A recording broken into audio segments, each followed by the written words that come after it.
지난 2021년에 조사한 바에 의하면 현재 우리나라 1인 세대 비중은 39%이며 이는 5명 중 2명이 1인 가구에 사는 것이라는 통계를 발표했습니다. 그야말로 혼밥, 혼술, 혼영, 혼행 시대입니다. 1인 가구는 사고와 질병에 취약하고요. 1인 여성을 상대로 범죄도 늘어나고 있습니다. 무엇보다 심각한 것은 고독사죠. 인생에서 가장 두려운 시간에 함께 해줄 사람이 없다는 것만큼 비참한 일이 있을까요? 오늘 본문은 창세기 2장 18절부터 25절입니다. 여호와 하나님이 이르시되 사람이 혼자 사는 것이 좋지 아니하니 내가 그를 위하여 돕는 배필을 지으리라 하시니라. 여호와 하나님이 흙으로 각종 들짐승과 공중의 각종 새를 지으시고 아담이 무엇이라고 부르나 보시려고 그것들을 그에게로 이끌어 가시니 아담이 각 생물을 부르는 것이 곧 그 이름이 되었더라. 아담이 모든 가축과 공중의 새와 들의 모든 짐승에게 이름을 주니라. 아담이 돕는 배필이 없으므로 여호와 하나님이 아담을 깊이 잠들게 하시니 잠들매 그가 그 갈빗대 하나를 취하고 살로 대신 채우시고 여호와 하나님이 아담에게서 취하신 그 갈빗대로 여자를 만드시고 그를 아담에게로 이끌어 오시니 아담이 이르되 이는 내 뼈 중에 뼈요 살 중에 살이라. 이것을 남자에게서 취하였은즉 여자라 부르리라 하니라. 이러므로 남자가 부모를 떠나 그의 아내와 합하여 둘이 한 몸을 이룰지로다. 아담과 그의 아내 두 사람이 벌거벗었으나 부끄러워하지 아니하니라. 아멘. 인생의 아름다움은 홀로가 아니라 연합에 있다 입니다. 오늘 본문에서 하나님은요, 사람이 혼자 있는 것이 좋지 않다라고 말씀하셨습니다. 지금까지 창조 이야기는 하나님이 창조하신 것을 향해 항상 보시기에 좋았더라를 6번이나 반복하여 기록했습니다. 특히 인간을 창조하셨을 때에는 보시기에 심히 좋았더라 라고 선언하셨는데요. 오늘 본문에서 좋지 않다라고 하시는 것은 의외입니다. 하나님이 좋지 않다고 하신 것은 혼자 사는 것입니다. 이것은 사람이 홀로 살아갈 존재가 아니라 섞여서 서로 살아가야 할 존재임을 알려주고 있습니다. 하나님은 혼자 사는 사람을 위해 돕는 배필을 창조하려 하십니다. 여기 돕는 배필이라는 단어가 잘못 오해되어 오랫동안 여성은 남성의 그늘 아래 가려진 인격체로 간주되어 왔습니다. 하지만 성경에서 돕는 배필은요, 에제르 케네그도라고 하는 히브리어인데 단순히 돕는다는 뜻이 아닙니다. 돕는 자는 그의 상대자라는 뜻도 갖고 있기 때문인데요. 돕는 자라는 단어는 신적 도움을 가져오는 여성의 역할이 강조된 단어입니다. 뿐만 아니라 그의 상대자라고 해석할 수도 있는데요. 이것은 남성의 행위에 무조건 따르는 보조자의 역할이 아니라 남성과 대등한 존재로서 신적 도움을 주는 위치에 있음을 뜻합니다. 19절에서는 하나님께서 흙으로 각종 들짐승과 공중의 새를 지으셨다고 했는데요. 들짐승은 하야라고 불리우는데 장차 아담이 아내에게 지어줄 이름인 하와와 이름이 비슷합니다. 그러나 그것들이 아담의 돕는 배필은 아닙니다. 아담이 동물의 이름을 부여하는 것은 동물이 인간과 동일한 위치에 있다는 뜻이 아니라 다스리는 위치에 있음을 확인시켜 줍니다. 또한 아담이 동물들의 이름을 지어주었다는 것은 무질서에서 질서를 세웠다는 뜻이요, 하나님의 행위를 본받는 창조의 연속된 과정임을 보여줍니다. 자, 이제 하나님은 홀로 있는 아담을 위해서 돕는 배필을 창조하셨는데요. 이 돕는 배필은 땅의 흙으로 지으신 것이 아니라 아담의 갈빗대에서 취하여 만들어내셨습니다. 왜 갈빗대를 취하여 여자를 창조하셨을까요? 인간은 둘이 하나가 되어 서로 돕고 살아가야 할 존재임을 가르쳐 주신 것입니다. 아담은 하나님께서 자신에게로 데려오신 여자를 보고 노래하기를 내 뼈 중에 뼈요 살 중에 살이라 라고 말했습니다. 이 표현에는 아담의 특별한 마음이 들어가 있는데요. 뗄래야 뗄 수 없는 피와 살이 섞인 존재라는 표현입니다. 아담은 자신의 갈빗대를 빼어 만든 사람을 여자라 불렀습니다. 그리고 24절에서 하나님은 갑작스럽게 남자가 부모를 떠나 그 아내와 연합하라고 명령하셨는데요. 이 문장은 좀 이상합니다. 왜냐하면 아담과 하와는 부모가 없잖아요. 그래서 아버지 어머니 개념도 없을 텐데 부모를 떠나라고 말씀하시는 이유는 뭘까요? 앞으로 태어날 후손들에게 배필과 짝짓게 되면 부모의 영향력에서 벗어나 한 가정을 이루어야 한다는 뜻입니다.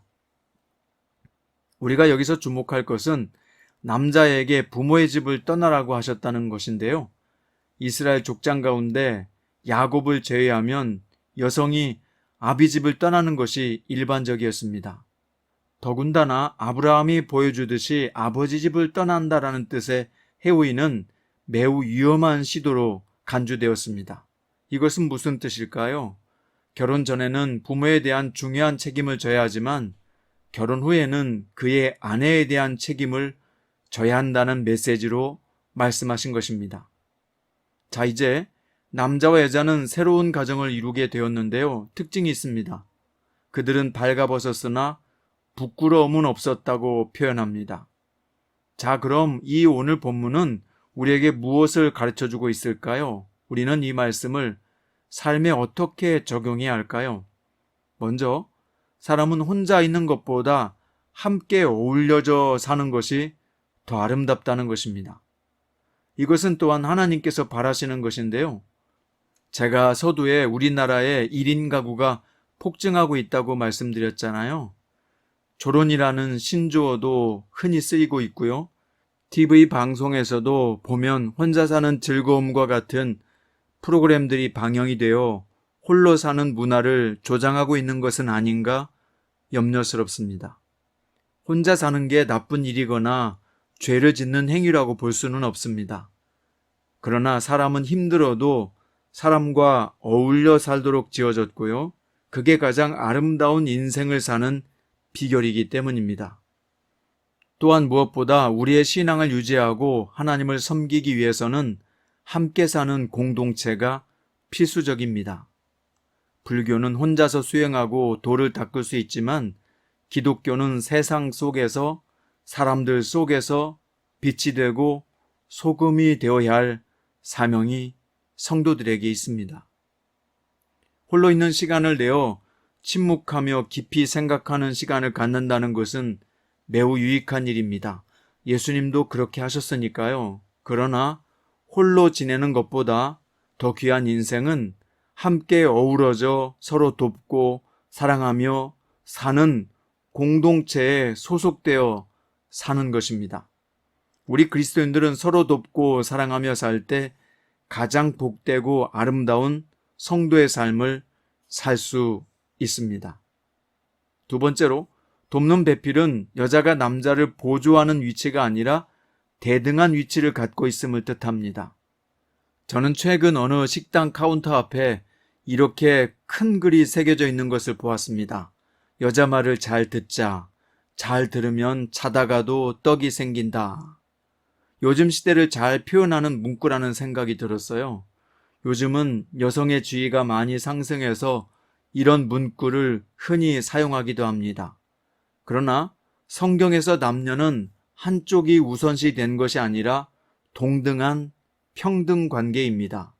남자와 여자는 신체 구조상 다르고 섬세함도 다르고 생각하는 것도 많이 다릅니다. 그래서 다르기 때문에 부딪히고 안 맞을 수 있지만 반대로 잘 맞아 떨어지면 기가 막힌 한 팀이 될 수 있지요. 그렇게 되기 위해서는 반드시 남녀가 대등한 인격적 존재로서 존중되어야 합니다. 여기 돕는 배필이라는 하나님의 표현에는 남녀 관계는 상하 관계, 복종 관계가 아니라 역할이 서로 다른 관계임을 보여줍니다. 역할이 다를 뿐이지 대등한 관계라는 것이죠. 이 점만 분명히 해도 남녀 관계, 부부 관계, 남매 관계, 성평등의 문제는 대부분 해결될 것입니다. 가정 안에서 돕는 배필의 역할은 정해진 것이 아니라 식구들이 서로 역할을 바꾸어서 돕는 역할을 할 때 건강한 가정이 됩니다. 아버지나 남편만 반드시 리드하는 것이 아니라 가족 구성원 모두가 동등한 인격적 관계로서 대등하게 된다면 서로 돕고 서로 이끄는 건강한 가족 관계가 된다는 뜻입니다. 오늘 말씀의 결론입니다. 사람이 가장 힘든 것은 경제적 문제가 아니죠.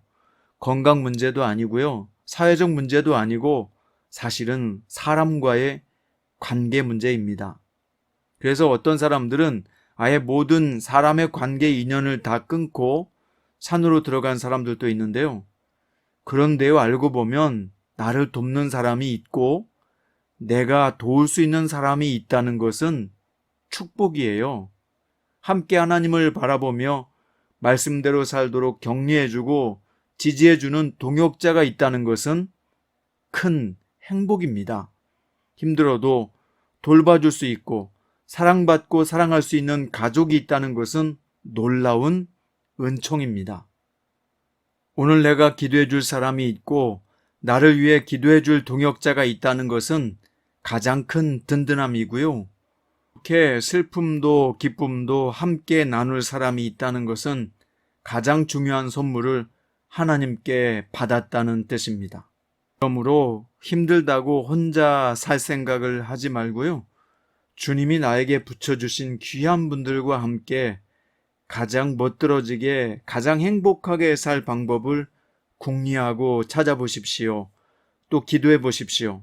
힘든 인생길 함께 연합할 사람이 있어 즐겁고 행복한 그리스도인의 인생길 되시기를 주님의 이름으로 축원드립니다. 기도드립니다. 사랑하는 주님, 오늘 주님은 혼자 사는 것이 좋지 아니하리라 하시며 돕는 배필을 지어 붙여주셨습니다.